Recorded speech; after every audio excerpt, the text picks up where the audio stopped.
Well, fellas, just like that, week 6 is in the books, and we're staring down the barrel of another week of action, so let's not delay. Guys, we had a huge NFC matchup that started out on Thursday night. Philadelphia Eagles, New York Giants. Tim, New York Giants took care of business, handed Philly their second loss of the season. Can you believe it? 34-17. That is – no, I can't. That has to be the upset of the weekend. Huge energy shift in the New York Giants organization from a few weeks ago. I said they should not start Jackson Dart a few weeks ago. I was wrong. I thought he needed a few more weeks to sit behind Russ, and obviously he is what they needed. They got a good little duo there of two young players, and we'll see what happens in the long term. But they just kind of punched Philly in the mouth, and I don't think Philly even saw it coming, to be honest with you. And so some of those problems that Philly's been able to hide were exposed. And see, Josh, Tim has a heart for Dart. You don't have a heart for Dart. No, not necessarily at this moment. I think the Eagles allowed 2 touchdowns in that first 10 minutes or quarter, whatever it was. I think that's the fastest amount of points put on the Eagles in the last couple of years. So their defense has been able to hold up better than every game in the last 5 years other than against Jackson Dart. So does it fit the cause of me not supporting Jackson Dart? Probably not. But I don't think he's thrown the ball exceptionally well. We've seen him run a lot, and we certainly saw Cam Scatterbo run a lot. He had several touchdowns in this game. If you played against him on Thursday, because you got to sit there for a few days with that 30 bomb just looking you in the face as you set up your lineup. So, yeah, great running game for them in this game. The defense showed up well, and then the Eagles, of course, just allowing points to the New York Giants, of all people, very early. I mean, those two youngsters, Caleb, ended up settling for 4 touchdowns together. That's a big deal. Yeah, I played Scatterbo in all 3 of my money leagues, which was a great way to start the fantasy week. I don't know what's up with the Eagles. I said last week, divisional games are 51 to 49%. It doesn't matter how good you are. It's usually a coin flip for those, and this was one of those games. Weird game for the Eagles, as I was saying. The Abdul Carter had 0 stats playing more than half the game. He wasn't needed. The Eagles just didn't do anything. I just don't understand. Their first-round pick, the Giants, they didn't even use them. So, very weird game for the Eagles. I'm a little concerned. I say this every year now, I feel like. I'm concerned. Because I don't think the Giants are that good. I think they're a problem on defense, and Jackson Dart obviously had a great game. Cam Scatterbo, that last drive where he ran out the clock, just consistently getting chunk yards. I mean, they're a problem if it's a close game like that. Indeed. Let's keep going. We got a lot of scores to catch up on. Stop me when you want to interject, guys. The Denver Broncos took care of business against the Jets, 13-11. This team, the Denver Broncos, of course, racking up 9 sacks, including a game stealer, Josh. Very excellent defensive play there. Anyone want to stop there before I keep moving? Well, yeah, only thing in question is taking care of business. I mean, they won the game, but you can't say that they took care of business. Well, ideally, I guess winning the game is taking care of business. Right. Let's go to the Rams and Ravens. No surprise, backup quarterback. Ravens are not themselves. 17-3. The Rams take care of business. How about that, Josh? They handled the Ravens. I have a point. Yeah. Sure, yeah. I'm going to keep beating the drum of Nate Landman because I love football. He's 5th in tackles right now at 58. He had 17 in this game.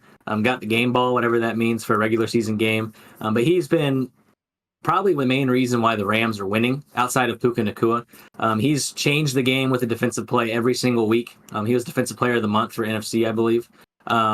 Just a monster player, and he was a free agent. He was cut by the Falcons this offseason coming into this year, and he was immediately picked up, guaranteed a full-year contract, and then immediately made their captain and their green dot Mike in the linebacker room. So Nate Landman, underdog story. I like seeing it. It's fun.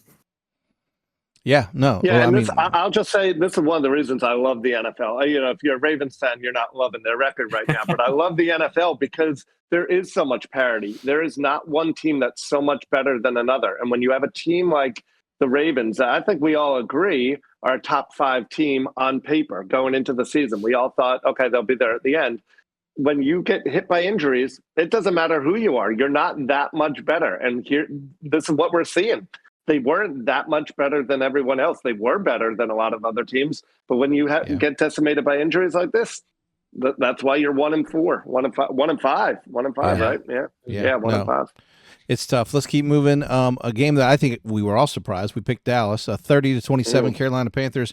Caleb, I know you're currently chuckling it up about Rico Dowdle with 239 all-purpose yards. Bryce Young tossing 3 touchdowns this game.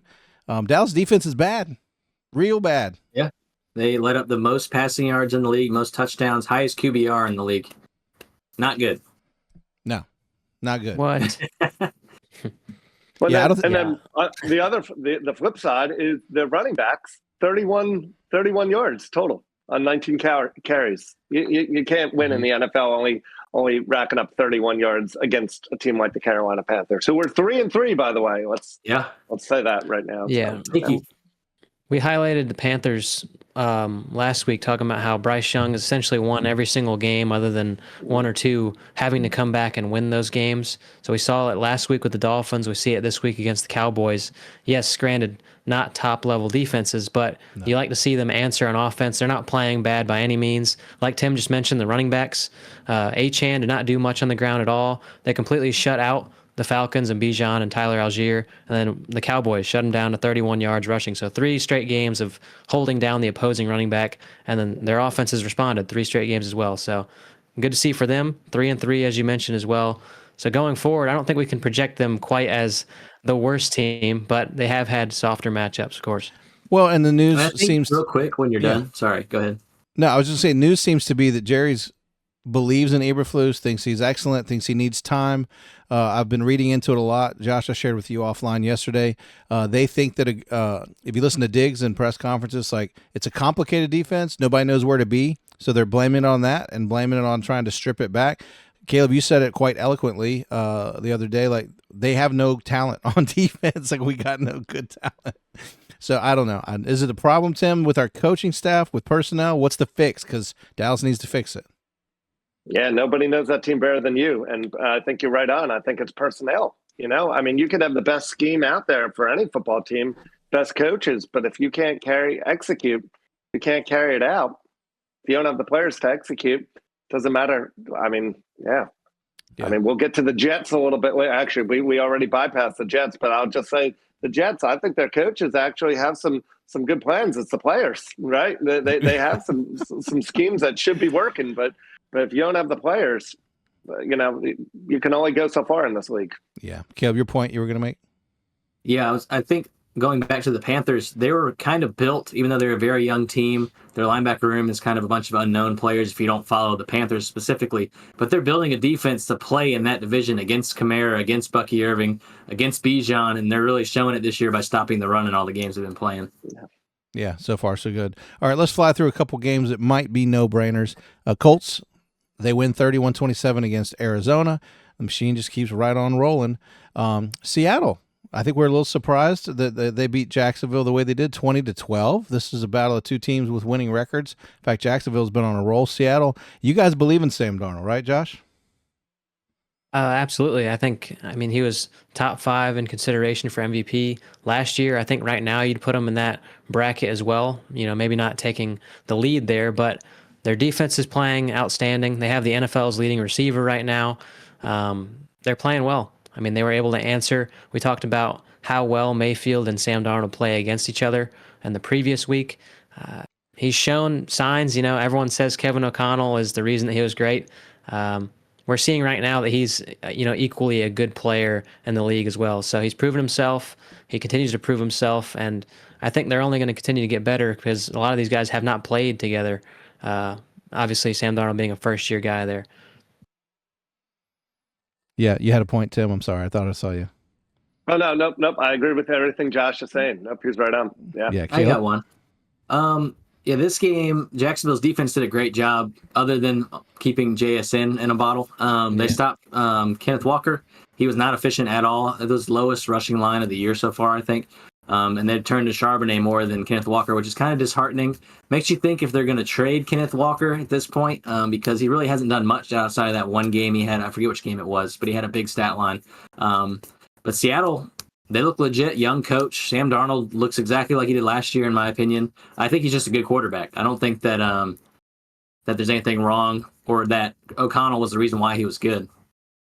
I will add in Seattle 3-0 on the road and that's impressive, right? You got to be able to win on the road in the playoffs. You got to be able to win it if you want to win a championship. So that's an impressive stat right there so far.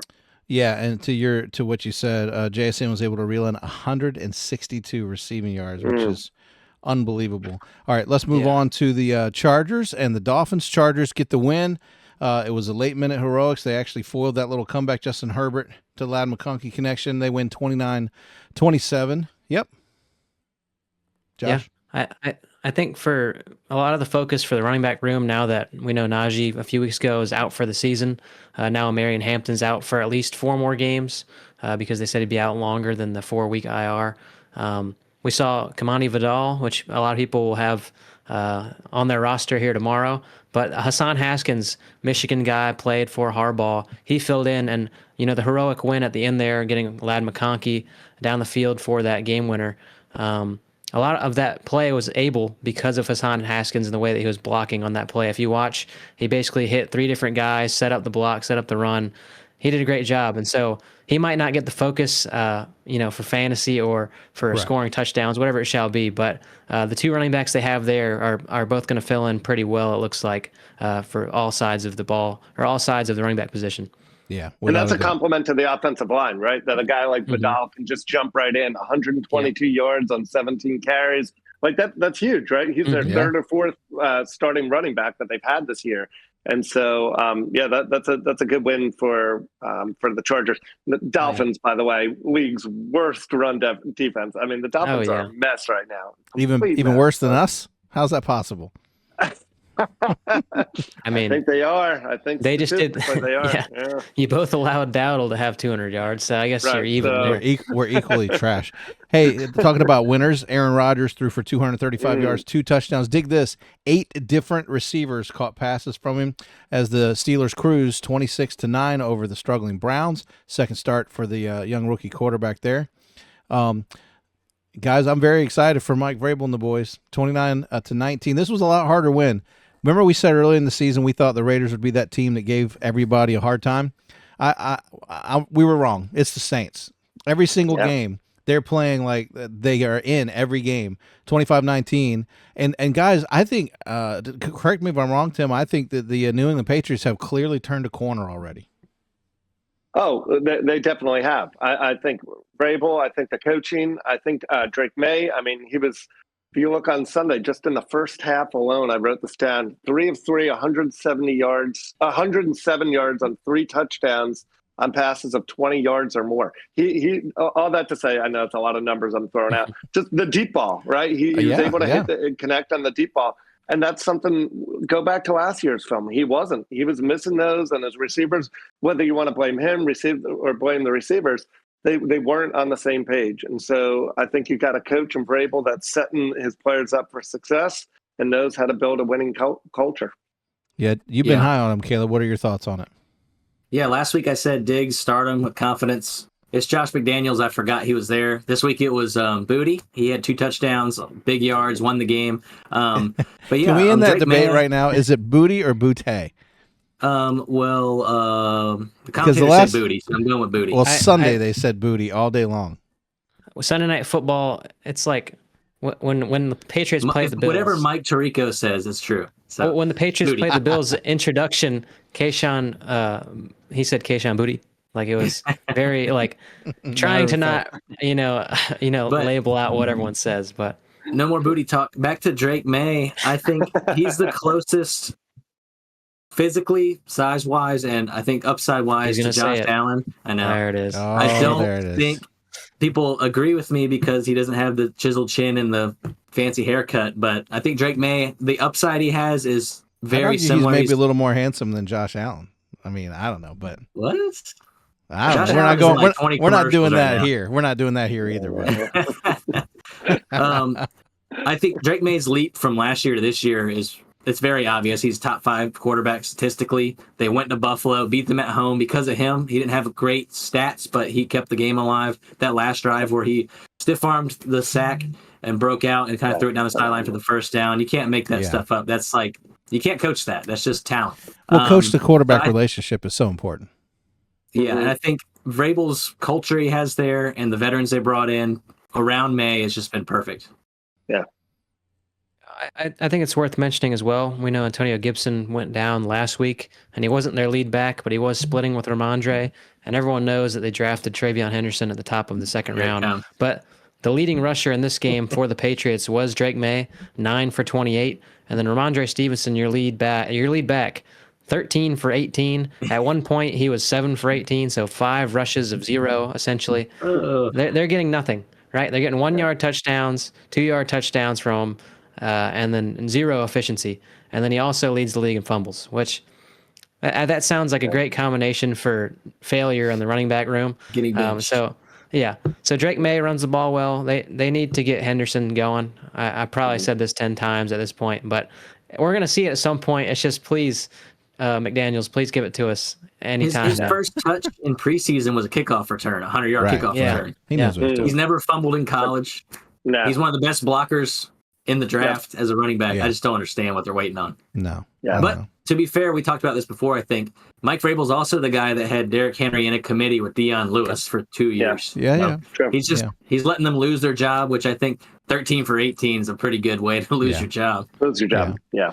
All right, let's talk about Las Vegas. The Raiders hosted Tennessee, the struggling team who recently, this week announced that the first casualty of the season fired their head coach.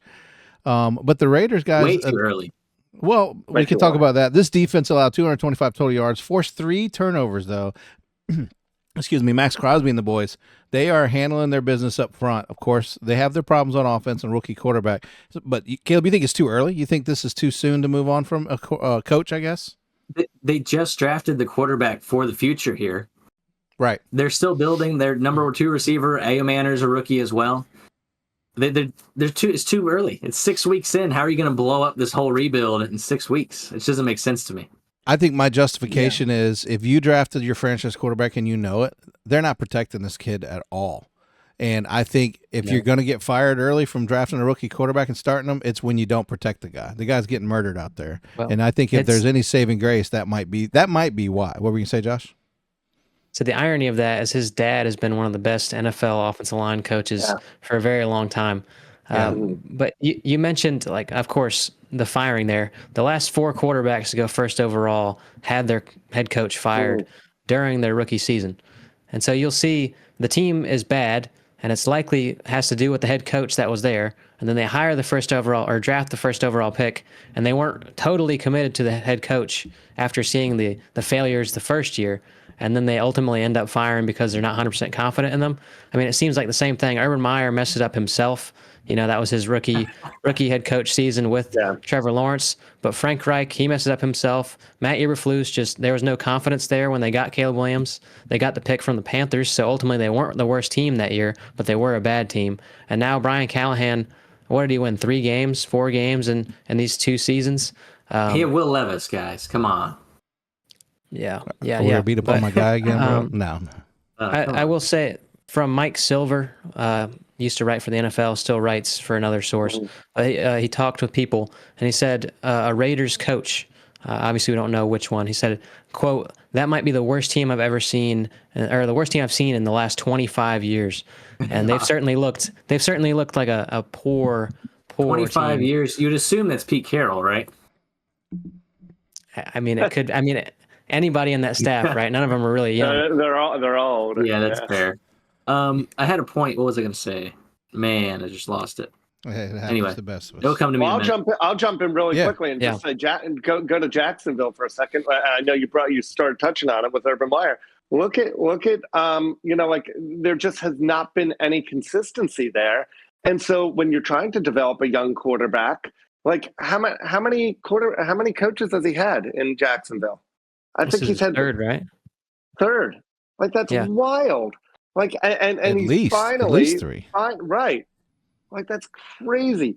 And so I agree with Caleb. It's too early or it's too late. Exactly. It's just not the right time. Well, you should have canned him before the season, not get this rookie quarterback that's the number 1 pick and start down this road and then have to pivot. It's the Trevor Lawrence thing all over again. Not saying he is Trevor Lawrence, but it's look at how it's ruined and set these other quarterbacks back. I know, sorry, we went down a rabbit I'm also trail, I'm going to play devil's advocate for a second because we saw New England do the same thing. They gave the keys to Yeah, I a was about to coach, say and they that, get too. rid of the coach.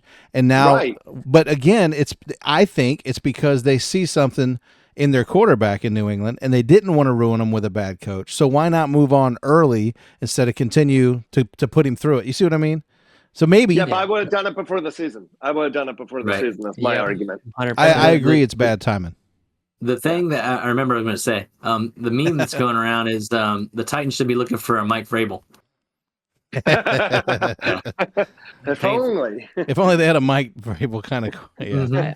They're saying right now that they're looking, the lead candidates right now would be Arthur Smith for that team, which we know was the offensive coordinator, like running the offense under Mike Vrabel. He just needs to stay. So he would go back.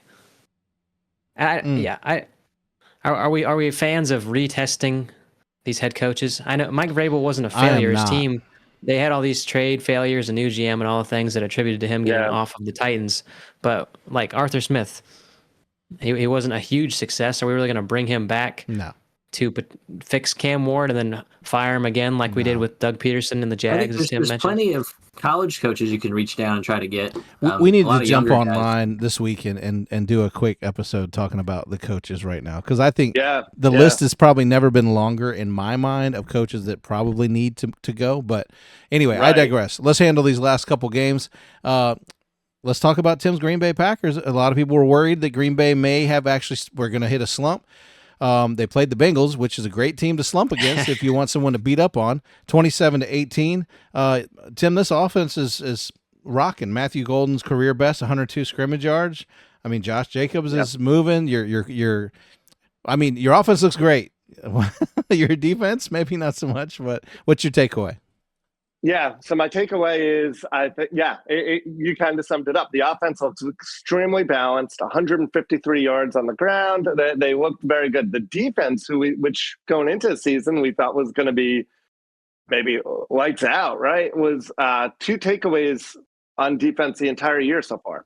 Yeah. Last year, we Packers had 31 for the season. We're a third of the way through. So if they were on pace with last year, you should be right around 10. They're at 2. And one of those, right here. This is such a nerdy Packers thing. But one of them was like on a Hail Mary at the end of that didn't even count, like the end of a half. So it wasn't even like a real takeaway. All that to say, I think the Packers, if you're a Packers fan, you have to feel optimistic that the defense hasn't even really clicked yet, and they're still sitting at 3-1-1. Offense looks balanced, and so I think the pieces are there on defense. We talked before about having a team having the playmakers. I think they have the playmakers. They've just got to get going. Yeah. Caleb? You got something? Yeah. Last week, I forget how I worded it, but I don't remember if it was a fantasy talk or just in general, but Matthew Golden, I said to get him or start him, however I worded it. Mm-hmm. 3 of 5 for 86 through the air. His chemistry with Love is what I'm excited about. He looked good. He looked like the go-to guy for them. There was a route, I think it was at the end of the game. So correct me if I'm wrong, Tim, but it was a 31-yard catch I'm talking about. I think the route, he was going to run a post, and he changed the route and cut it underneath because he saw Jordan Love was pressured, and it was a 31-yard catch. He got underneath the DB, so it was just perfect. I love seeing that. It sealed the game. It sealed the game. It was third down. Got him into field goal position. He seems to be the go-to guy. He's really emerging as the that first-round pick that they got him at.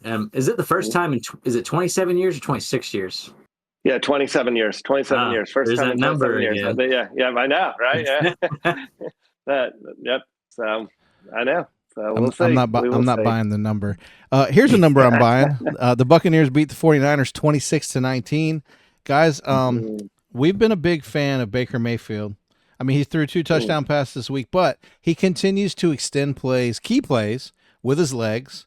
Is there anything we can say poorly about Baker? Baker is clearly an elite quarterback. Correct me if I'm wrong.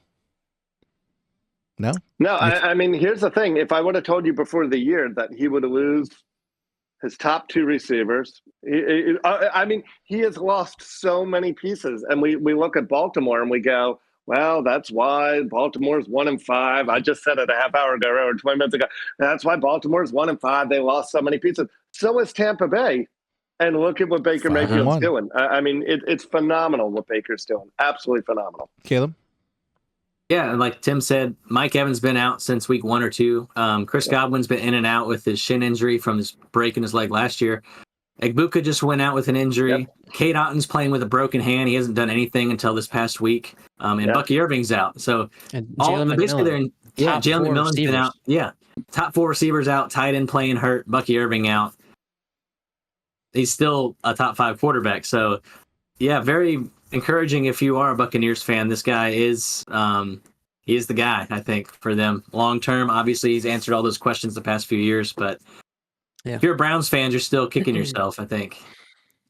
Yeah, and you saw in this game, at least you saw Tez Johnson, which, I mean, if everyone doesn't know, I mean, mainly he fell in the draft because of his size. I think Baker, I know everyone tries to measure heavier when they're a lighter guy. I think he measured in the 150s or something, which is still extremely light, of course. But Baker said, I think 142 pounds he is, and he certainly looks that skinny.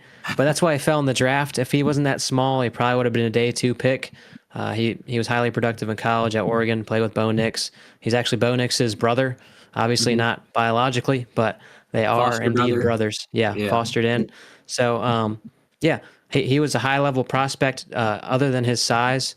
And you saw in the game with 50-plus yard touchdown that he had when Abuka had exited the game. Yep. Tim, you had something? Yeah, just on the flip side, San Fran. I know not to keep beating the drum with these injuries, but I had San Francisco as going pretty far this year. I really like their roster. I like the way they built their team. We talked earlier in the year; they tend to kind of every other year be there. But my goodness, you lose Fred Warner now. Fred Warner's out. Bosa's out. I mean, your top two defensive players, their quarterbacks out. Everyone's out. My goodness gracious. So I feel like this is sadly the beginning of the end for San Francisco, other than McCaffrey. Ironically, McCaffrey's healthy. There's the one irony. Like, if I would have said, who's gonna be hurt? Right? When you're ready. Go ahead, Can I mention? Yeah. I want to mention McCaffrey things real quick. McCaffrey's numbers. He has had one game over. I think he's had one game over 60 rushing yards this year. And he's played every single game. Like Tim mentioned, he's just miraculously healthy comparatively to the rest of his team. But you look at his receiving totals for this year. He's had 10 targets, 7 targets, 15 targets, 11, 9, and 8. The receiving numbers, 73, 52, 88, 92, 82, 57. So the lowest there, 52 yards. And he scored 3 times through the air already this year. So, you know, that the quote that everyone said for the longest time from him being drafted until just a few years ago is like, once this guy is done playing running back, he's going to be a slot receiver and he's going to be in the league even longer. And everyone, you know, especially Chris Collinsworth kept throwing that at us. And we're seeing that right now. This dude has 1 billion targets. He's That's a running your back. low-key Chris Collinsworth. I like that, by the way. Yeah, but of course you attribute that to what Tim started off by mentioning is all these pass catchers in this offense are hurt. Like, you're bringing in guys that play with Mac Jones to play on the 49ers that weren't even on the roster 5 weeks ago. So it's obviously a problem, but McCaffrey, he's doing it through the air, just not efficiently on the ground. Go ahead, Caleb, then we'll move on. Yeah. I'm going to start calling them the San Francisco 49 IRs because that's what their team is. But Kendrick Bourne's been a highlight of this team. The chemistry with Mac Jones, they were both drafted by the Patriots, both played together there for a little bit. Weird coincidence. Kendrick Bourne had 142 yards last week, had 142 yards this week. So some weird stuff. But it's cool to see the old duo do the same thing again. Mac Jones, I don't think had a touchdown in this game. He might have one, but he didn't do much. But he had 1 billion yards. He had almost 400 passing yards. So 347. Yeah. The 4th game over 300.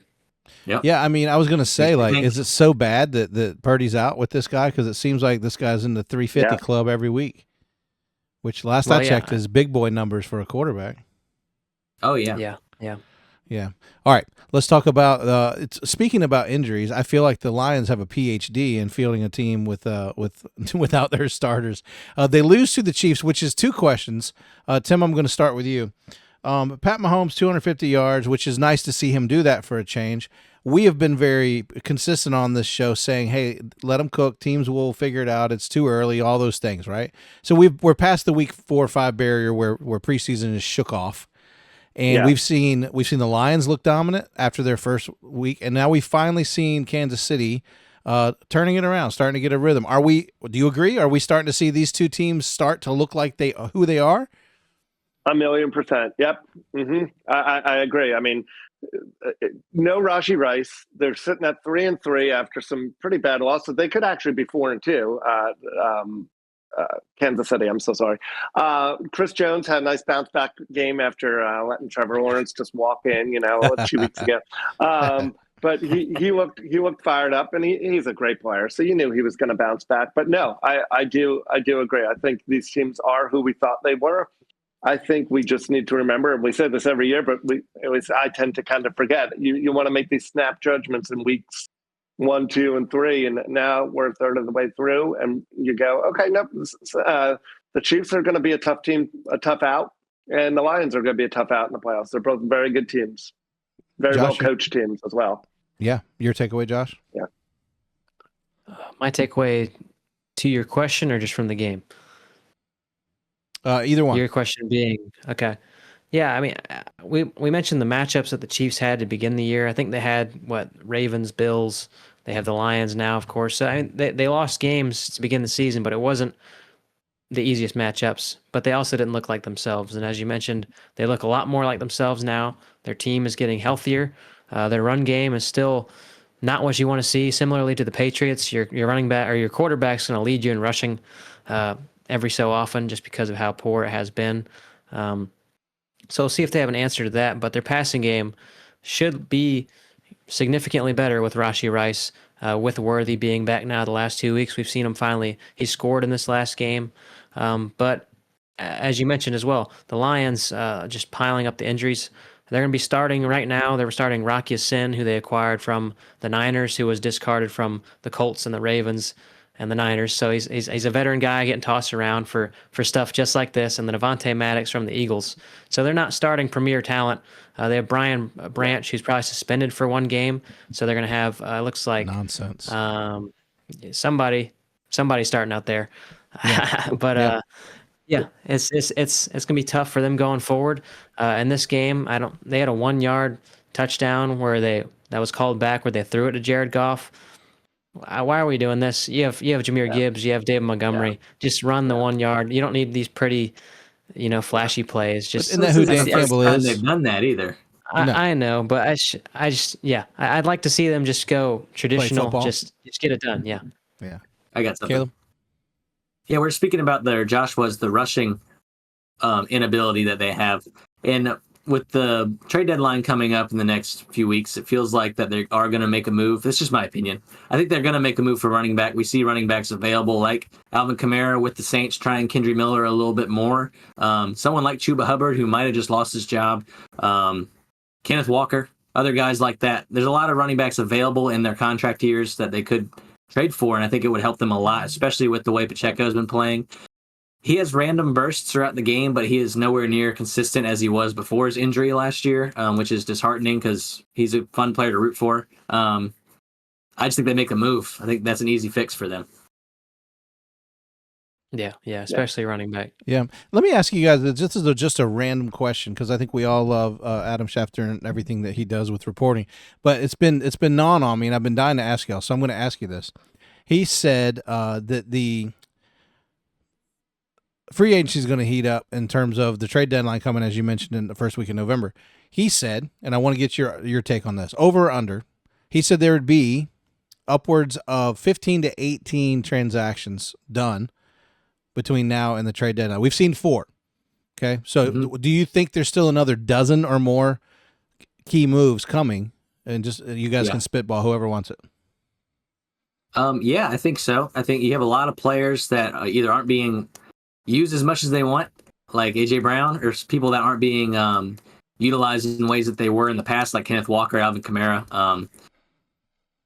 Yeah, I think that there's a lot of, especially offensive weapons, that could be moved around to these teams that are a player or two away from doing stuff, such as the Steelers. They're in the market for a wide receiver right now, which is funny because they just got rid of Pickens. A lot of teams in markets for running backs. Yeah, I think a lot of offense will be moved before the deadline. That's my opinion. Josh? Yeah, no, I agree. I think most of the trades we've seen have been offensive line and, just stuff that is not as not as valuable in the trade aspect. Like Joe Flacco, obviously for his age, not going to bring a ton of value. I mean, you'll see a lot of stuff like that. There's still a ton of veterans out there still, though. I know people aren't fans of C.J. Gardner-Johnson. He just got released from the Ravens saying that it was mutual, which he just Gosh. signed there. He signed there saying this was my only option. So He I signed on didn't really Monday have, and he's out on Tuesday. yeah, it wasn't really good going into it, but there's still plenty of veterans. So Yeah, maybe we don't hit that trade mark because of that. But like Caleb mentioned, there's a ton of names, Right. a lot of teams that need receivers. I mean, the Lions, as we're talking about, they have Tesla and Jameson Williams, guys that are Sure. not high volume guys. So you're looking at the likes of Amonra, and that's it. There's Lovett and Raymond. They're not going to get the ball regardless. So it looks like they're going to be running more if they don't get another name, because you're really hoping that those two other guys are healthy. And Tim, I misspoke. I said free agency. Obviously, everyone's under contract. I meant more or less along the lines of players that are going to be like the Saints have a couple of young guys that are in their last year in their contract. So you know how that goes. You trade them their last year and see if they can get picked up, for an extension. But your takeaway, do you think there's going to be a ton of? Yeah, I do. I actually think that could be a low number. I actually think there could be a lot more, because here's why. I think Caleb's correct in that players not being used or playing the amount. Right, exactly. But then you also have the second part, which is the teams that are ready to pivot. You look at a team like the Jets. They have to face reality. You're sitting at 0-6. You're not doing anything this year.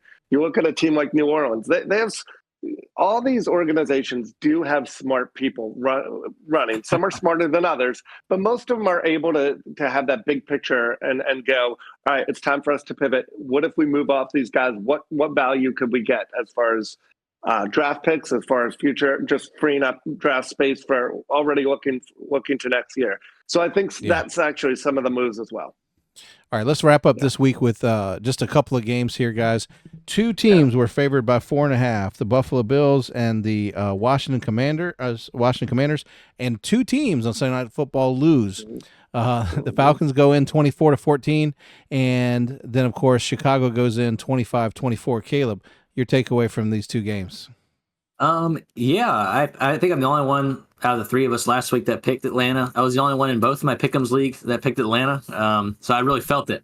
But it's not a surprise in my opinion. Atlanta coming off the bye, their defense, and you can fact check it, I think it's one of the best defenses in the league. They allow the lowest amount of yards per game passing, 139. They've allowed 7 touchdowns and they have 5 interceptions. The quarterbacks that they play this year have a 77.1 passer rating. So their defense, believe it or not, is stellar. Playing with 4 starting rookies, both their edge rushers and both their safeties. They are playing great football. And I think that the Bills, it was just an easy trap game, I think, on their part. But it was at home in Atlanta with all that time to prep in that bye week. So I think it wasn't that hard of a pick, in my opinion. That's just what I saw going into the week. So, Tim, what did you take away from watching these games? Bijan, my goodness gracious. Bijan, holy cow, 138 yards in the first half, 238 total. That's wild, guys. That's crazy. So, I mean, Bijan would be my first answer to you. Falcons are without 2/3 of their top receivers in Mooney McLeod, but yet they were still able to look good, as Caleb said. Yep. And same thing as far as momentum goes, the Bills kind of getting banged up. They're kind of sliding into their bye week, and the Falcons zooming off their bye week. As far as the other game goes, 25-24. Washington, let's go back to our season preview. Come on, guys. We said it, right? But, back-to-back 25-24 wins for the Bears. That's kind of a random stat for you. Yeah. DeAndre Swift, 108 rushing yards. I don't know about Washington's defense. Very suspect. Let me give you this about Washington. I'll say their quarterback looked good. There were some bright spots for Washington, but their defense, they only forced 3 turnovers so far this whole year in the first 6 games. Again, that's a drop off from where they were even last year. So I'd be a little concerned if I'm Washington. And Josh, Caleb Williams had to overcome an 8-point deficit to bring it back, but they were able to win by 1 point. What's your takeaway from these games? Yeah, I mean, Caleb and Tim both mentioned Bijan Robinson. Right now, they're number 1 rush team in the NFL with 152 rushing yards per game. They're also second in the NFL in yards per game with 391 on offense. And now they've played one less game than the other teams, but they're there on averages. And you look at Bijan Robinson, he's mostly been a huge threat as a wide receiver, at least as far as big plays go. His longest rush through his career was only 38 yards prior to the 81-yard touchdown. So, yes, he's an explosive, great running back, but he was getting a lot of that done through the air as opposed to the ground. And you saw, obviously, the longest rush of the season and then his longest rush of his career for that touchdown. So they're doing great things with the few players that they target. It obviously runs through Bijan and Drake London, and you're not really seeing much of the other guys right now. So dominant win from the Falcons. It could have been even more of a bigger win because of Drake London. He had a 39-yard, would-be 40-yard touchdown if he did not step out on the 1-yard line. So it could have been an even uglier loss for the Buffalo Bills. And then Commanders, as Tim mentioned, I agree. Defense, it's struggling. They're allowing big-time rushers. Not the band, but DeAndre Swift, not the boy band. But DeAndre Swift having 100 rushing yards against you is not ideal at all. So not ideal. Caleb? Yeah, I think we need to give the Falcons some credit. Like Josh said, they're having over 350 yards of offense every game, which I believe is top tier of the league, and they are the lowest amount of passing yards allowed in a game. So they are actually a very good football team. I don't think anyone's giving them that much credit. I think they just exposed themselves to the world on who they are, beating the Bills in prime time, even though there's a doubleheader. But that division, it's looking very competitive for some reason. I know the Saints aren't doing anything, but they're in every game, like we were talking about earlier. The Bucs are a top 5 team. The Panthers are somehow winning games against good teams. I mean, that division's heating up. It is heating up, as the South typically does. Does. All right, let's move on as we always do. Let's start talking about Week 7. We'll go game by game, guys. I'll give you. Let's start with the geriatric bowl that's starting out here. Aaron Rodgers versus Joe Flacco. I mean, their combined age is 84 or something like this. Yeah, probably. 83. Yeah. Pittsburgh is favored. Pittsburgh's favored by 5.5. Anybody taking Cincinnati in this? Crickets. No, and I'll tell you why. I think Chase Brown is still one of the worst running backs in the league. TJ Watt, Highsmith, Herbig's a second-year player, or he might be a third-year player now, but it's his first year starting. They're starting 3 edge rushers, essentially, 3 outside linebackers rotating with Highsmith, Watt, and Herbig. Herbig's had a sack a game, I think, this year, and he's been one of the most pressured, or he pressures the most top tier in the league. I don't know how to word that, but you get what I'm saying. The defense against Flacco, who's not mobile. Chase Brown is not a great running back. It's going to be a rough day for him. Yeah, it seems like a disaster to me. Yeah, for sure. All right, let's move down to Jacksonville. This game has the Rams coming to Jacksonville, with which the Rams being favored by 3. Anybody taking Jacksonville at home in this one? This is a London game or a Berlin game? It is. I always say this. 9:30 game. Yeah. I always say this, but I'm calling it the way the line is read, so forgive me. We'll be done with this London thing soon, right? Or is this an every week thing now? Right. I think they have 5 or 6 foreign games, international games. This is the longest we've had it going. I know. They've added 1. Yeah. But I think I got Rams. Hey, I watched the game last week because my son was sick, so I was able to stay home. So that was a good thing about your kid being sick, is that you get to watch football. Mm-hmm. But the Rams, I think the Rams have the edge here. I think they're both really balanced if you look at their stats. But I think the Rams, it's a home game, even though it's not home. I just think that the weapons that the Rams have, depending. I've stopped myself because Puka's. We don't know what's wrong with him yet. Puka's injured, right? Injury. His footy's out. Man, I mean, we see Brian Thomas kind of emerging the last few weeks. That chemistry rekindled in the system with Trevor Lawrence. So, man, I don't know who I'm going to pick. Y'all talk and convince me. I have no idea. I mean, think about it more. I'm taking the Rams and moving on. I'm back and forth. My big concern, to be honest with you, is Jacksonville's 27th in sacks right now. So I if they were a little bit more aggressive going up against Stafford, if I thought they could get to him and rattle him, especially with Puka possibly being out for a while, then I give the edge to Jacksonville. But I'll go Rams. But I think it's actually a great game. I think I agree. It's a great matchup. Yeah. All right, let's take the Yeah. one that I think. You go ahead, Josh. You wanted to jump in? Yeah, I was just going to mention some things. The Jags are still first in the NFL in takeaways. They have 10 interceptions. True. But the problem with that is everyone remembers Devin Lloyd and his long interception touchdown against the Chiefs. He's out for this game, so that's a problem there for them. Trayvon Walker's already been injured as well.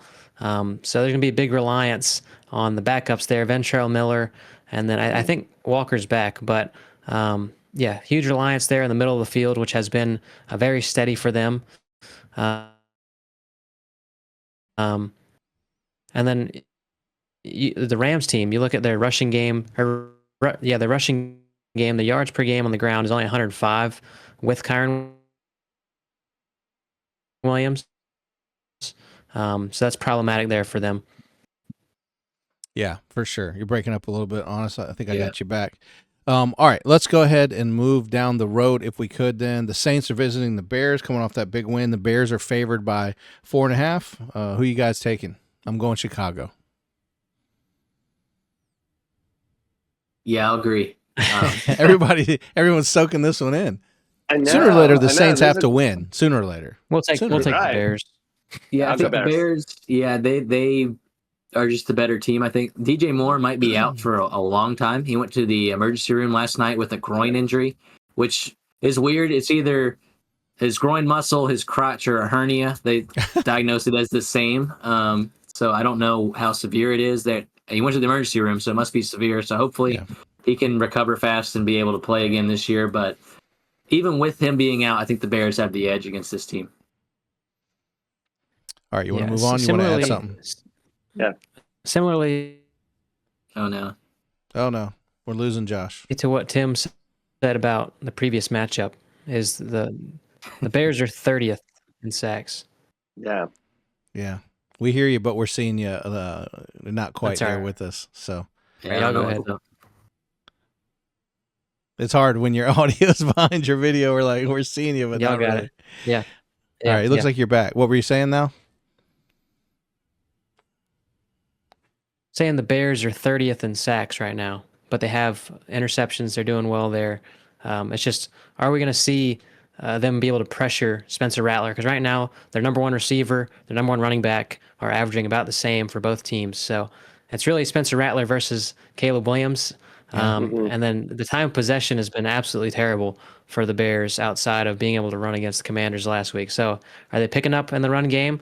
It's really the lone man, DeAndre Swift, with Kyle Monangai back there. I know they want that to happen, but ultimately he's a late round pick rookie who's slowly getting it together. But yeah, it's just no time of possession, no pressure on the quarterback. Is that going to be a plan for success against Spencer Rattler of all people? I don't know. So you're saying you think this is going to be a ball game?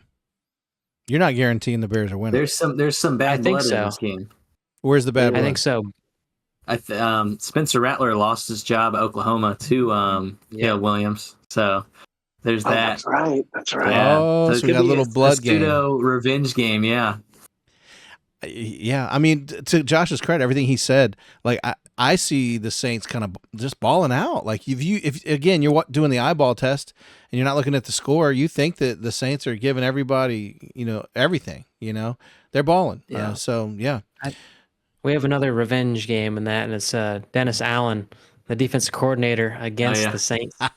So we'll see how that goes. Well, they got a lot. Well, I guarantee you this next game is not very much revengeful. Cleveland is hosting the Dolphins. Cleveland, I believe, is favored. Cleveland's favored by 2.5. Good for them. My. I think, the main reason I think is Quinshon Judkins. He's been one of the best running backs in the league, yards per carry average. And he's a rookie. In his first game, he had 70 yards coming out the gate. Then he had 100 scrimmage yards after that. And Miami, as we've seen the last month, they're awful at stopping the run. They let Rico Dowdle post 200 yards on him. They let everybody do whatever they want to him, pretty much. So I think this young rookie who's going to get 20-plus carries is going to just rip him apart. I think it's not going to be fun. It's going to be fun to watch if you're a Browns fan. But, if you're a Dolphins fan, just close your eyes. Who you got, Tim? Yep, Browns. This could be the end of Mike McDaniels. I think this could. I like that. He could be the next one. He loses to the Browns, gives the Browns their second loss. He's out. Yeah, That's my Josh, call. I'm going to ask you this question I like as you give me your pick. Is it with Tua having one more year on his contract? do we see, if Mike McDaniel is out, that them moving on from Tua after next season and a regime change? Because that oftentimes will take now a veteran Tua. They're no longer tanking for Tua. That seemed like yesterday. It's been years. Yep. Do they move on with a regime change, and then after that, give me your pick? Yeah, I mean, I think Mike McDaniel's done ultimately. Will they move on from Tua? I don't know. I mean, similarly to the other guys that we talked about, first overall picks, he was in that consideration prior to, Joe Burrow taking that away from the season that he was injured, right? In the same regard, he's had coaches in and out, offensive coordinators in and out all the time. Like, Yeah, for sure. He's had as much as anybody, right? Will we see both of them gone? I don't know. This team has played so poor that you could point to any one individual and be like, "Yep, that's the reason." And of course, you point to the quarterback, you point to the head coach. But I do agree with Tim. I think the Browns do beat the Dolphins. Right now, the Browns are 32nd in points scored, so the worst, less than 2 touchdowns a game. But they're playing against the Dolphins. They're playing against Devon Achane's a good player, but he averages less yards per game on the ground than Quinshon Judkins. This is a prime matchup for Quinshon Judkins, as Caleb mentioned. Phillips and Chubb and all those guys, Chop Robinson, are getting to the quarterback, and they're getting sacks, but they're not stopping the run at all. So Dylan Gabriel, who gets the ball out very quickly, that's not going to be a problem for him. They're going to play short like they did in the first few games, like the Bengals.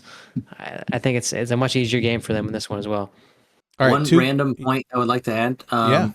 Your Tua talk got me sparked on this. I think the Browns would love to have Tua as a quarterback next year if he is able to go. I think that, the run-first heavy team with the short game weapons and Fannin and Njoku and Jerry Jeudy and Isaiah Bond, who they just got for free off free agency. I think Tua, if he does go somewhere, I think someone like Stefanski would pick him up and use him as their quarterback. And it solves all their problems. They're a top-tier defense.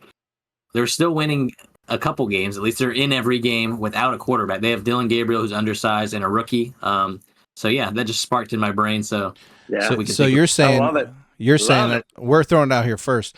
There's 2 camps. New coach comes in, new regime change. They get rid of the guy right off the bat, which would put him in Cleveland next year potentially, if you're right. Or 2, they give him a year, honor his contract, and then they quietly let him go. I don't think he's a low talent person that you're going to quietly let go. So I'm in the camp that if Mike McDaniel is gone, then they will likely look to deal Tua while he still has that year on his contract, so they can get some type of compensation in their build out. So, and people forget real quick. They forget he led the league in passing a few years ago. If it wasn't for the concussions and the terrible team he's been on the last few years, people would like him a lot more, I think. See, Tim, this is why I'm a terrible GM, because if I own a team, these boys would have to help me, dare I say, Jerry Jones style, because I moved on probably from every quarterback that's been drafted the last few years. I moved on from Trevor. I've moved on from Justin. I've moved on from Mac. Like, I've moved on. So I'm like, get Tua out of here, bro. I'm moving on from Jalen Hurts. Like, I'm just moving on. All right. 2 games. Yeah, this is why I don't have a team. This is only the move there is dependent upon the quarterback or the draft pick. Sorry. Yeah. Because the Bears would probably still have Justin Fields if we're not in a situation where the Bears have that first pick. So I think it's largely dependent upon that. And if Mike McDaniel if the Dolphins lose rather to the Bears and he's fired, they're certainly in line to get that pick that would then replace Tua if they're that upset with him. Okay, 2 games, no brainers. I'll be shocked if we disagree on this. We have New England going to Tennessee. It's a 7-point New England favorite, and then we have Kansas City. We have Kansas City hosting the Las Vegas Raiders, up 11.5 at home. I'm telling you right now, I'm going with Vrabel. I'm going with Andy Reid. I agree. Vrabel, easy. And then the Chiefs one's going to be fun because it's going to be. There's no gimme games in the NFL, but especially in it'll that be division. a T-ball type game for Rashee Rice to come back and be settled into this offense as their number one. He's been practicing with the team since week 3, and he was able to be with them all throughout training camp. So he's not out of shape. He's not conditioned for football or something like that. He's ready to rock, and I hope he can stay healthy because he's going to be fun to watch. Tim? Yeah. Yep, I agree completely. I think they're good matchups. The only way the Patriots lose that game, Patriots-Titans, is if somehow Titans get this emotional spark from firing their coach and the Patriots just completely mail it in. but there's no way in the world the Patriots should lose that game to Titans. Patriots all the way, and Chiefs all the way. Josh? Yeah, Mike Vrabel's playing against this team that let him down in many ways. Yeah. So yeah, he's going to take care of it. It's one of those games where everyone on the that's team taking just going to care of score a business. I hear touchdown. you. Yeah. You know, Henderson's going to score. Ramondre's going to score. The eighth guy running the ball is probably going to score. They're not going to. It's not going to be. It's not going to be nice. Yeah. But the Raiders have been in a bit of a slump. I think Geno Smith said he had to go jump in a lake or something because he's been unlucky. Which, I mean, you could say you've been bad and unlucky, but, you know, not simply unlucky. But I don't think they're going to play quite as bad as they've played. Ashton Genty, obviously a premier player there, but they've had Jacoby Myers hasn't been really involved. Brock Bowers is out. You mentioned in the previous game that Max Crosby and the defense has played very well. I think that's the highlight for them, of course, but I don't think it's going to be a blowout. But yeah, I'm picking the Chiefs. All right, I knew we were going to land on this game for a minute, so let's unpack this a little bit because I know this is going to divide our listeners as it's dividing people that are delusional or meatball fans. Let's just call them what they are. Philadelphia Eagles are going to Minnesota. Minnesota has a choice to make, of which somebody tell me if they've made this choice. I don't think they've made the choice, and I don't think they want to, as to who's going to be their starting quarterback. Philly is favored by 2.5 going to Minnesota. Caleb, you're smiling. What's your takeaway from this game? How's it going to go? Man, I mean, obviously, the ghost ankle injury of McCarthy is healed. They have to make a decision on what to do, and Carson Wentz has played fine in these two games. I know he lost one. Fine's a good word. Fine's a good word. He's played fine, and that's all they need out of him. JJ McCarthy is not fine, not yet. If you believe in him, not yet. So there's some hope still. There's that little tiny sliver of hope. But I think if they're smart, they start Wentz. You said it was at Philly. It's in Minnesota. Oh, perfect. Yeah. So you're not in Philly land where they're throwing food at you if you're Wentz, because it is a revenge game for him. I keep saying that, but it matters a little bit. I think that the team will play up for Wentz because they've been playing fine with him. I just think that the Eagles, the formula to beat them has been found out. Maybe you force them to throw, and they've lost both games they've thrown. The two games they threw the most is the 2 games they lost. So I don't like that, and I like the Vikings defense being able to expose that a little bit more. Josh? Yeah, I'm going to pick the Vikings at home. We just saw Jackson Dart and Cam Scatterbo destroy the Eagles. And it's not going to happen every single week, I understand. But Quinyon Mitchell, there's potential that he's out. Adoree Jackson, Keely Ringo, they did not look great at all.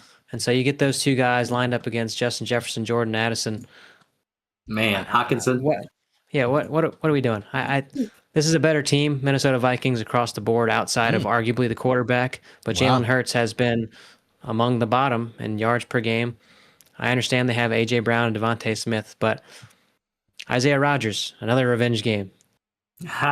We can keep quoting the revenge games this week.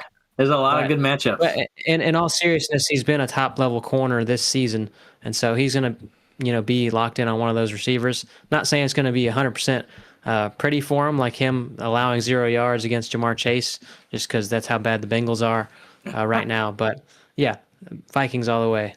Yeah. Tim, you're kind of smiling over there, and let me have it. I'm torn because Philly. I don't know. Don't pick with your heart. Don't pick with your heart. Right. I want to say Philly's the better team, though. Like, come on, right? The Philadelphia Eagles, the world champions, Are they? but the Super Bowl champions, but They are that. But they're so unpredictable this year.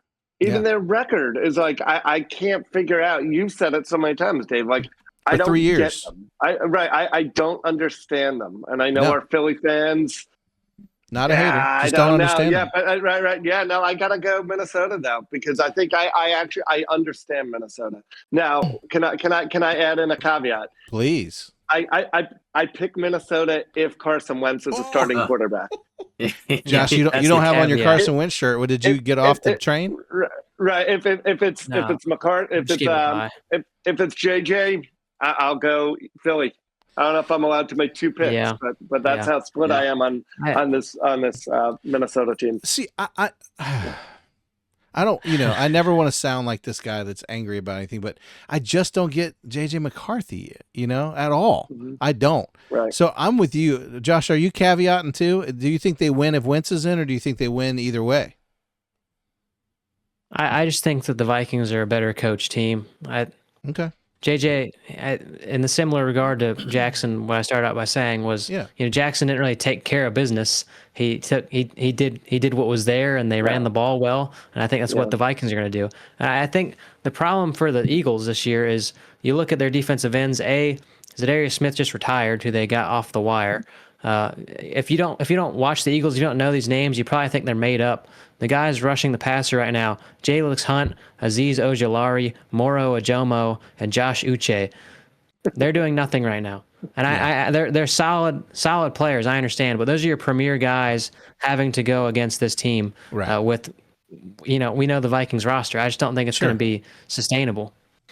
All right, let's move on. Tim, I'm going to start with you. The Carolina Panthers are visiting the Jets. Carolina's favored by only 1.5. Surprising. Did the Jets get their first win? Oh, gosh, they have to at some point, right? But I don't know. Statistically Justin speaking. Fields, right? Statistically, you would think, but Justin Fields looks so bad, and Bryce Young, it looks like he's coming on. So no, they don't yet. Not yet. I go Carolina in this one. Josh? I agree. I think the Panthers are a better team than people are giving them credit. I don't think you can just walk in and drop 30 points casually several times and have comeback wins several times. And, their running game, whether it's been Chuba Hubbard, who was kind of an afterthought prior to Dave Canales, he's getting paid at top 10 in the NFL. And you put in Rico Dowdle. And obviously these are two games that, they're history book games for the Panthers. 200-plus yards. He had the number one rushing game in the history of the team. This system is great. I think Dave Canales needs more credit. I think if you're looking at firing him, it's simply based off of the record and nothing that you're seeing on the football field. They can stop the running backs. They're a good team. I think people need to accept that. And once they figure out the passing game, and it's not just Teteroa McMillan, the rookie, then they're going to be a dangerous team at some point. Caleb? Yeah, I think I'm going to go with the Panthers like everyone else is. You got to remember they put up 30 and shut out Atlanta, 0 points scored, which we just talked about being a top-tier team statistically on both sides of the ball. Remember this game, Garrett Wilson might be out with his knee injury. We don't know if he's clear with that yet. And they're shutting down the runs so well, as we've seen, leaving Javonte to 30 yards rushing last week. If they shut down Breece Hall, who are they going to throw to? I mean, Josh Reynolds, maybe Mason Alan Lazard if he's still there. Mason Taylor's have been their best receiver outside of Garrett Wilson, the rookie. There's just not enough there on offense for the Jets if Garrett Wilson's out. So it just makes sense. Yeah, I agree. Carolina, too early for me. I'm not on the train like you guys are. I think Rico Dowdle is an anomaly. But at the end of the day, they're getting it done. They're getting it done. The system's good. About Dowdle, yeah. You want to go ahead and do it before I move on? Sure, yeah. I would say sell him. If you have him in fantasy, get rid of him. Dump him. Get something out of him. I would try to trade for someone like Bill Krosky-Merritt, someone that's kind of produced but kind of has been upsetting, but he's going to get the volume. I would try to trade for someone that's going to get volume because Dowdle, when Hubbard's back, they're going to split. They have to. Hubbard's getting too much money. Or worse, yeah. Yeah. I don't think he loses his job fully, but obviously he's going to take a hit, probably lose 50% of what he's getting. And obviously he's not going to run 200 yards a game. It's not realistic. Yeah. So sell him if you have him. The problem with scenarios like Rico Dowdle, like there is a small chance that he can emerge as the next great running back in the league. All right. But let's say he won't, because statistically they don't. What's going to happen, though, it usually comes at a problem to the Carolina Panthers. Forget fantasy owners who need to, like you said, sell. The problem is this franchise is going to run this guy until he doesn't run good anymore, which usually equals a loss or two before they figure out that there's no gas in the tank. So on a fantasy level, sell him. On a personal level, I wish him well. I hope he keeps running great. All right, let's talk about Denver hosting the New York Giants. Denver are favored by 7 points. I think everyone in this room is going Denver. Somebody prove me wrong. No? Nope. No. I don't think I can. You can? You don't think I don't think I can. I think Sean Payton is one of the best coaches in the league for a reason. He's playing a rookie quarterback who we just watched all of their tools come out of the tool belt last week against the Eagles in prime time. He has all he needs to see. You call Dart a tool, bro. Yeah, I like Dart. Dart's fine. I just think I'd like to see him sit like Tim talked about earlier, which is fine. He beat the Eagles. But we also got to remember that Denver's defense has 30 sacks in week 6. 10 more than anybody else. And 30 sacks. I bet they have a heart for Dart. Against a rookie. Yeah, they will have a heart for Dart in this game. So, yeah, I think Denver 100%. I don't think that the defense is smother them. Tim? Yeah, I agree completely. I think Nick Bonito, they just got some. Yeah, they're too tough. Denver's too tough of a defense, and Caleb said exactly right. What I have written down is the Giants kind of went all in. That was kind of their Super Bowl last week, and they showed all their tricks from the bag and let it all out. And so, yeah, I think Denver wins this one. Josh? One more. Evan Ingram revenge game against the Giants. This is revenge week. Week 7, revenge. It is revenge week. Every matchup has one. It didn't happen for Barkley, but it's going to happen for Ingram. Yeah. Boom. All right, Josh, I'm starting with you because this one, you have a heart for the Colts, and the Colts are 1.5 point underdogs to beat the Chargers. That's it? Yeah, the Chargers are favored by 1.5. That's what all Vegas is giving them. I think Colts win, Colts win, Colts win. I think Chargers are great. They've been letting me down. They've been letting me down all year. I guess I'm starting, Josh. I lied to you. The Chargers, I thought Herbert and Harbaugh was, as good as it gets. This is going to be better than Knicks and, Coach Payton there. But so far, it's been, they're winning, but it's rocky. And the Colts, no one expects them to be good. But I said it last week. I'll say it again. I am starting to believe that after 5 years in the league, we're finally starting to see Daniel Jones figure it out. He's been much longer. 5 years. 7 years? I don't know, guys. I'm trying to give the guy a Benny. No, the point is, his pre-snap reads are great. He's making adjustments. His post-snap reads have been great. He is staying in the pocket and throwing upright until he doesn't have the opportunity, and then he's making the decision to go downfield. Most importantly, Shane Steichen's giving the ball to 28. That's the best thing you can ever do is give the ball to Taylor, period. I think their receivers are clowns, but somehow they come up with the right catches sometimes. I don't love their receiving core, but they're getting it done. All right, now, Josh, my rant's over. Colts win this game. It's an upset. Oh, go for it. What do you got? Picking the clowns.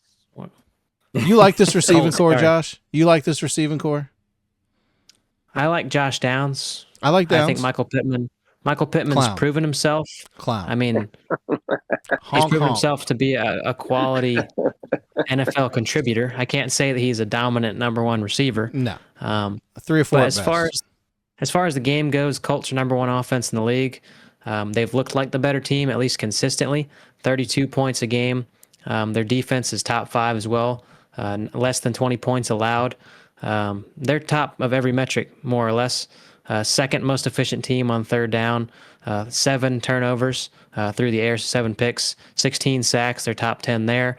But in the same regard, the Chargers are pretty close in all those things other than points and I scored.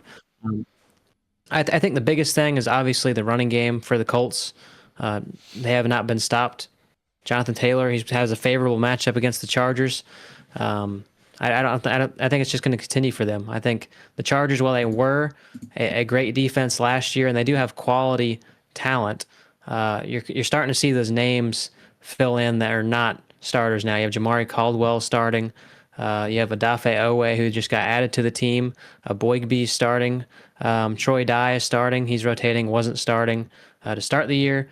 There's just a lot of injuries there, and there's a lot of holes and opportunities for someone to be able to do well against this defense. And we're looking at the number one offense in the league right now. So, as you mentioned, the names, Pittman, Downs, is that the best receiving core in the league? No.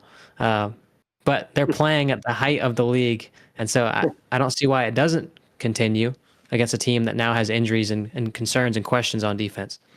But the difference, Tim, is their quarterback. Their quarterback is different. And I love AR, who needs more time to cook, apparently. But I think Daniel Jones is the clear difference in this team from last year. I know they made a few moves, but by and large, the quarterback play has made this team a winner. Am I wrong? Not wrong at all. And I said in week 2 and week 3, when we were discussing this, I said, I need to see it to believe it. I need to see more of it. And now we're a third of the way through. I mean, we're almost halfway through the year after this week. And I'm seeing it. Like he is. Everything Josh said is exactly right on. And I think it's actually a testament to Daniel Jones that he doesn't have George Pickens. He doesn't have Puka Nacua. He doesn't have Amon Ra. He doesn't have these stud receivers, and he's still putting up these numbers and running a great offense. So I'm going Colts. My thing. Chargers, yes, their offensive line did great last week against allowing a third or fourth starting running back to have a great game in Vidal. But my concern with the Chargers offensive line is that was against the Dolphins. The Dolphins have a bad team. They've league's worst run defense. So you have to also consider the opponent. So I think the Chargers are going to struggle to protect Herbert.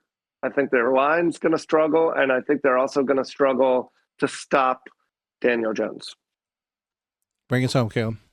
Yep. I think that you mentioned the Chargers being disappointing. It's 100% because of injuries. Their offensive line has had three significant injuries. Quentin Johnston missed last week with a hamstring. Obviously, their backfield's on their third and fourth guy. So I don't think it's anything to do with Harbaugh or Herbert being disappointing, but I think, like everyone said already, the Colts are the better team, better offense right now. Just give Jonathan Taylor the rock 30 times. It doesn't matter. Amen. Amen. As they would say 2 years ago when Frank Reich was the coach, run the explicit ball. That's all they have to do. Right. And that's a pretty easy game plan for them, I think, against this banged up team. Yeah. All right. Talking about revenge games. Here we go again, Josh. You'll be able to do this one very easily. Harbaugh against the Colts? No, Washington against Dallas. Wow. I mean, you're finding one in all of them. Let me get this over with. Washington's favored by 2.5. I don't think Dallas's defense can stop anything. I went with Minnesota too, which I've been with Philly every game. This week, I feel like Dallas could beat them. Offense to offense, but defense to defense. Their defense, I don't love either, but I don't know. I'm picking Washington. There you go. I said it. Go ahead. Somebody take it. Boo. Nobody. That's terrible. Cowboys. Dak is having a heck of a season. Look at Dak's numbers for a second. But he's getting canceled by his own defense. I understand. I understand. Yeah. So let's call it a 50-49 game. Cowboys win 50-49. There you go. I'll bring it home for you. Well, you give us yours, and Josh is going to bring it home with how many people hate each other or are playing against each other, whatever we're calling this. Revenge games. Okay. Well, we've watched Washington get. Gosh. Washington's been embarrassed by running backs this year. We watched it in prime time this week. Swift rip off a 50-yard touchdown to kind of silence them a little bit. I know it was a comeback. They still needed points after that, but still part of that comeback. Right. Washington's defense, name one of their DBs for me, somebody other than Josh, because he knows every player in the league. Yeah, it's not fair. I can't. Yeah, who's going to cover George Pickens? Who's going to cover Jake Ferguson, who's the tight end one in the league right now? All of our offensive CeeDee Lamb is back. The offense is healthy. Javante's not going to have 30 yards in this game. The mismatch is. I think Luke McCaffrey can get shut down by Deron Bland. I don't think that anyone's going to stop George Pickens on that team. Man. We still have Bland. We have Bland, Diggs, and Wilson. So, all right, you changed my mind. Dallas is going to win. Oh my! See how fickle I am? My heart's hurt, y'all. My heart's hurt. Well, that's all. Good job. Sorry. Good job. Yeah. Josh, revenge game. Why? Put you on the spot. That's a great question. I don't think I'm a fan of Dan Quinn right now. Just this is solely based off of him challenging a 1-yard play on a Monday night football game. He's just wasting 5 minutes of our life. If he didn't catch it, whatever. If he caught it, it's whatever. A yard. You're wasting our time, buddy. He was right for the record. Yeah, well, I really help. You're challenging 1 yard, whatever. The down is all in. Whatever. Regardless, the Cowboys are now not the worst defense in the NFL. They're 31st best. As good as that sounds, second worst, allowing over 30 points a game. So that's not great, but they are number one. They are number one in yards per game with 394. Despite the game that Javonte had last week, 118 on the ground. We know Miles Sanders is no longer playing for them. But yeah, you're looking at the likes of Deebo Samuel, Chris Moore, Luke McCaffrey, and Jalen Lane, the rookie, Ja'Cory Krosky-Merritt, the rookie, of course, and then rookie Josh Connerly still starting at the right tackle spot for them. If there's a game for the Cowboys to play a team that cannot keep up with them offensively, it would be against the Commanders team who doesn't really have a player who's on a hot streak, like Rico Dowdle or like Sure. the Jets players. This is a lesser team, a hurt team. I think this is a much easier matchup for the Cowboys than the previous teams that they played. So we're all going Dallas. Is that what I heard? I have a question and a point about this. Yeah. Is Overshown healthy? Is he playing this game? He's not that I'm aware. Okay. But he is. I don't think he's question. been activated yet. No, he's been running around practices Okay. in not in full gear. That's where Okay. he's at. And then my point is to start Bill Krosky-Merritt in this game. We just watched Dowdle have 200 yards against this defense. That's why the Overshown question was relevant. I think Krosky's going to have 100 scrimmage yards, I think, easily in this game with the amount of yards that Dallas is letting up. Yeah. I'm also baffled still. We've said this now, what is this, week 7? We've said, when are they going to figure out how to use Deebo Samuel? Because they don't. I mean, In I garbage know time, they're because great. I lost to Tim or right. Ethan last night over that clown Sorry. not doing That was no. me. Was it you? I was going to ask you, but I can never remember. I'm like, Yep. I told know, Josh, someone Tim, in. this is terrible. I told Josh, I said, well, if I'm playing Ethan, I'm not going to win. I haven't beaten him yet, which is sad that this punk kid's beating up on me every time I play him. I said, this is sad too. I said, if I'm playing Tim, I got a chance. And then You did have a chance. and You then had a Caleb shot. texted me and said, Swift. I was like, let's go. Did you stay up and watch it? Worried that I was did, coming? because I was very worried. Well, we're both 3-3 in that league, so we must all Yeah, be we very are. proud. I know, man. I But know. Tim has that nice golden banner around his name because he won last year. That's right. Just to remind you every time you look at his team. I know. I love this league. Hey, let's talk about Tim a little bit more because Green Bay is going to win. I mean, playing the Arizona Cardinals. Do we know if Kyler Murray is checking in for this game? I don't think that matters. Yeah. Well, 6.5. Yeah, give me like 16.5. I think Packers, good game to get out of this little slump they were in last week. I think, man, the Cardinals are just banged up in general. Their running back room we don't know what it is. It's different every quarter. There's people slapping people, getting fined for it. It's just not good over there in Arizona. And I think that the Packers offense is way too good compared to this Cardinals defense. So I think it's going to be a lot of touchdowns scored. A lot of Josh Jacobs, a lot of whatever they want to do, I feel like. Yeah, I agree. Tim's very excited. I'll pay you guys later for saying that. But No. I think just a more balanced team, and I think exactly what they said. Arizona, I'm not sure what you're getting from them, even if it is Jacoby Brissett, who lit it up 320 yards. There are too many injuries, right? Marvin Harrison is out. Yeah, I think the Packers are just a more balanced team. Josh, I assume we're all going Pack. Yeah, no, I agree. If you look at the roster and the health of these two teams, the Packers right now, their only reserve players is Marshawn Lloyd, which he's really not had a chance to even play anyways, so we don't know what we're missing as of now. Christian Watson and Jaden Reed. Those are your starters not playing. For the Arizona Cardinals, you have Marvin Harrison, who could be out because of that concussion. Kyler Murray, who could be out. We have a three-headed monster at running back, as in maybe we can get one solid running back out of these three guys. I don't know. But James Conner's out. Trey Benson's out. Garrett Williams is out. Sean Murphy-Bunning's out. Walter Nolan's out. B.J. Ojolari's out. I mean, the list continues. They're not a healthy team. They might have passed the ball better with Jacoby Brissett, but I think, as Tim mentioned before, the turnovers haven't been there for the Green Bay Packers. But in a matchup like this against the likes of the receiving core that they have now, Zay Jones, Semi Fehoko, Greg Dortch, Michael Wilson, this is the opportunity for the Packers defense to really showcase what they have against the immobile Jacoby Brissett with much less weapons and not a run game at all. They're the three-headed monster of nothing happening there for them. It's a tough scene for them. Go ahead, Caleb. Yep, one more point. This is more fantasy relevant. This is one of the last weeks that you can pick up Christian Watson and throw him on your PUP list, your IR list, and just stash him because he is one of those deep threat receivers that is very important for fantasy. Just some stats in past years. His first year in the league, he had 15 yards per catch. 15 yards per catch his second year, and then almost 22 yards a catch last year before his injury. So very volatile player for fantasy, but has giant weeks and can win you some weeks, especially when the playoffs are coming around in a few weeks. Yeah. All right, let's move on to the Sunday night game. Guys, I'm going to do something I have not done, because normally when I see a home team with a 3.5 point, Vegas line, I go with them a lot but it's the 49ers and they're hosting the Atlanta Falcons, who are red hot. I can't believe I'm saying this. Atlanta will win the game. No, Tim? I agree. I think I agree. Tim, go ahead. I agree with you. Yeah. I think are we all in agreement, right? Are we all in agreement? Yeah. Is there anybody picking San Fran?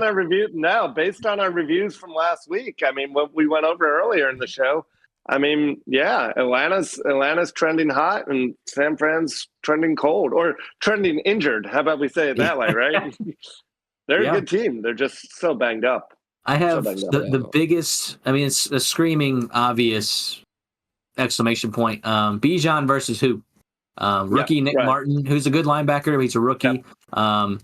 There's no Fred Warner. No Warner. Bijan should be able to do whatever he wants to do. I know he's still playing NFL players, but we just watched what Bijan did in prime time. I think they're just going to ride him like they've been doing, and it's just going to be similar to what we saw with the Bills. I think anything to keep the ball out of Penix's hand, because I don't think he's arrived. I know they have a lot of hope in this guy being their franchise. I think of all the NFL franchises that have their guy, he's my least favorite potentially in that role, and that I think he is at his ceiling. And he's got a tight end that's still been proven to kind of be a bum in terms of productivity for this team. So their whole game plan is maybe one receiver who is athletic and can get loose, and Bijan Robinson. So that said, I still don't believe the Falcons are going far, but they are fun to watch and they are getting it done, Josh. Yeah. Frozen. Yeah, I think, I mean, guess how many interceptions the 49ers team has this year? Zero. Yeah. 0. Sacks, they have 7. All right, the Denver Broncos had more than that last week. I know they played against a sorry team that has not won a game, but that's third worst in the NFL. The real thing that is sustaining the 49ers, and it's surprising because McCaffrey, they have their 30th in yards per game running the football, so bottom 3 team there, but they're second in time possession. So these dump-offs, these 15 target games McCaffrey's getting, they're sustaining these drives and they're holding on to the football for a very long time. And yeah, that's resulted in wins for them. On what, they only have 2 losses. They're 4-2. They've beaten good teams. I know the real caveat here is we saw Mac Jones crumble a little bit last week, and now he's playing against a team that's going to put a ton of pressure on him.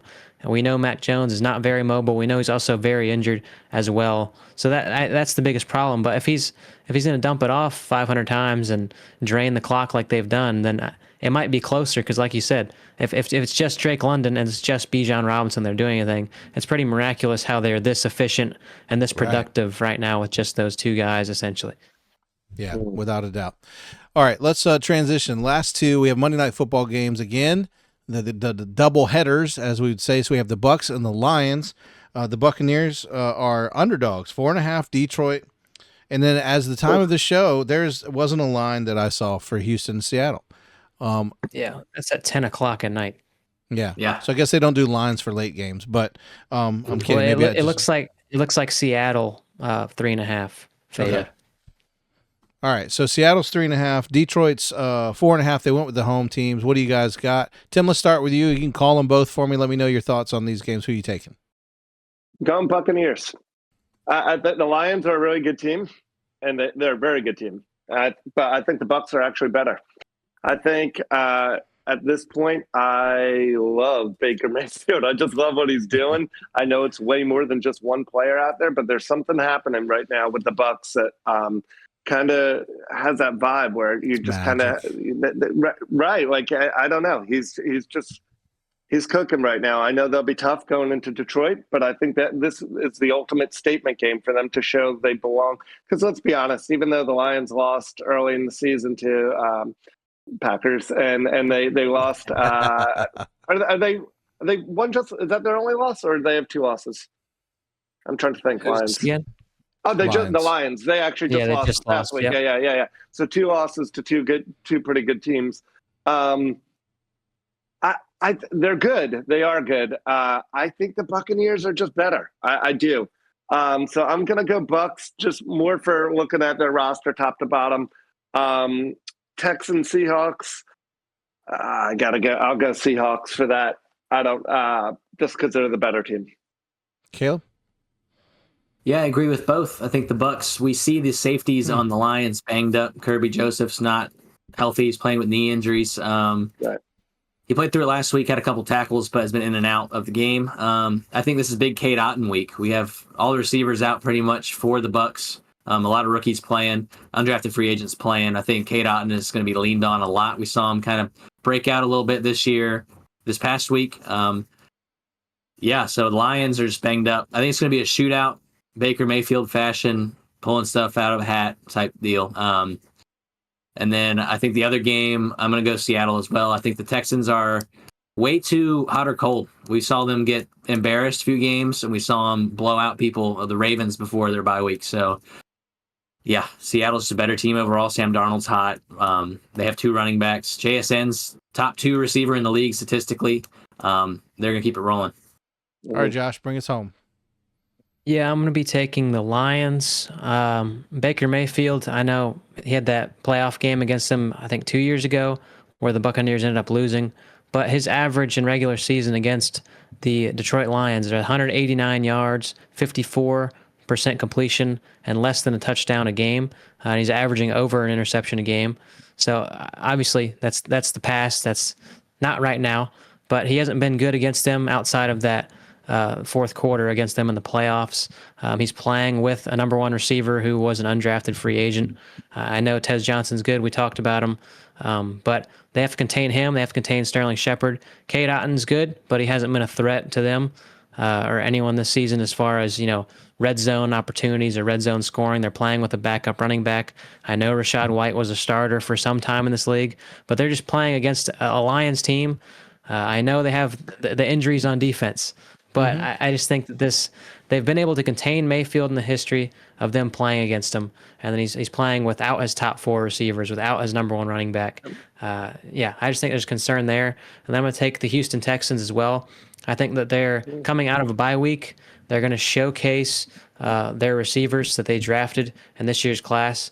Obviously, they have Nico Collins, but you saw last week or the previous week when they played against the Ravens before their bye week, you saw the showcase of Higgins and Knoll and Hutchinson.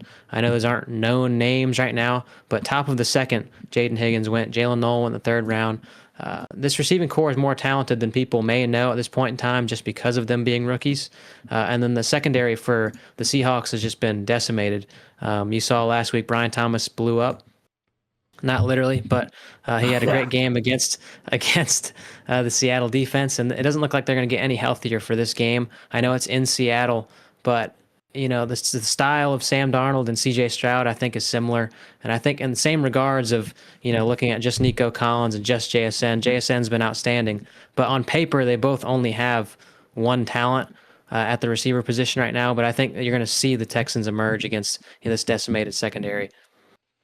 So I said bring it home, but I forgot that I didn't go. I've been really torn because, I joke about the gods of football. Obviously, I don't believe in that. I just believe that it's hard for a team like the Lions who, to go like 500 this deep into the season is, what I mean. But that said, like I looked at these 2 matchups as dogs. Like Baker's a dog. And he's going to go in there, and they are rolling, and I feel like he's going to get a bit of his help back this coming week. But like you said, Tim, it doesn't matter if he has it or not. He's a dog. He's going to go, play. So I like Baker against the Lions. I'm going to go with Tampa Bay. I think they're rolling. I think I just do. When I look at the Houston team, I see this logo in front of me, and I think about how bad they've been as a franchise until they turned it around with this young quarterback and this great young coach, But then I think about the Washington Commanders are virtually doing the same thing. Like your first year that you get your magic, that's when you better shine, because once we get tape and once we start to figure you out, I think for opposite, Josh, of what you said, I think that this team is predictable. I think they are super talented, but as we all know, like one of you said it earlier, I know you're going up against NFL talent. They're all talented. They're all out of this world superstars. I just don't believe in Houston. I think that their time has already passed. I think they'll be good. I like their quarterback. I like their coach. I like their talent. But Sam Darnold's a dog, and he's ready to eat, and he's ready to prove that he shouldn't have been cast aside from the Vikings so soon. And I think when you watch him play, throwing up 300+ yards, I mean, he's playing with a very calm poise, but he's playing to win. And as much as I don't think Seattle's as talented as Houston with their young talent, man, I love to see dogs. And I think this is two quarterbacks that are going out there and playing with heart. And I love golf, and I love Houston in general. I love both those teams. To be honest, they're a lot of fun. I just don't see as much fight in these teams. And we already said the Lions are beat up. The Lions aren't their best right now. So, Josh, you had a point though. I see you ready to. I forgot to mention the Texans have. I mean, they played the Titans, which skewed their average, but they're averaging 12.2 points allowed per game, which is by far and away number one right now. I know it's skewed a little bit, but their defense looks pretty great. Interceptions from Petrie. Will Anderson's had a ton of pressure. They look great defensively. Yeah. I love this week, y'all. Week 7 has got some, because honestly, would any of you be surprised if the Jets pull off an upset and beat Carolina? No. I mean, No. We're not sold. Will we be surprised if Tua comes in and rolls up on the Browns? No. Or we've already said it. I think the only game that would absolutely shock us if it went the other way would be the Titans somehow figuring out how to beat, the New England Patriots, or maybe the Bengals beating the Steelers, but we wouldn't be shocked there because it's a division game. Yep. It's what makes the NFL fun, man. Yeah, I say this every week. I'm going to say it one more time. I always do this. I'm going to look right in the camera and say, listen, if you're starting Baltimore or Buffalo players, sit them down. We are only a few weeks away from the trade deadline, which means in most of your fantasy leagues, you're not going to be able to pick up people. So pay attention. Baltimore and Buffalo is not playing. So sit your players, fantasy people. Sit your players. Simple as that. We can't afford to go in. And Tim, can I show this to you? Can you guys see this mess? Sure. See that? Oh, yeah, look at that. It was getting me a little scared, man. 110, 106. I stayed up. You know how hard it is for me to stay awake? Oh, I did too. Yeah. I was nervous, man. You had me scared. Stacy even stayed up, which is a miracle in itself. We were all up watching the game. No, guys, it like such a good, I've said it before, like anytime I think, they should sub this game out. The truth is the games have been great. The games are great. They have been. The games have been absolutely 100% phenomenal. I don't have any challenges at all with the stuff that they've been airing. I know we've seen a ton of Chiefs in primetime. Who else have we seen in primetime? Vikings in primetime. But Bills if you're again. yeah. Yeah.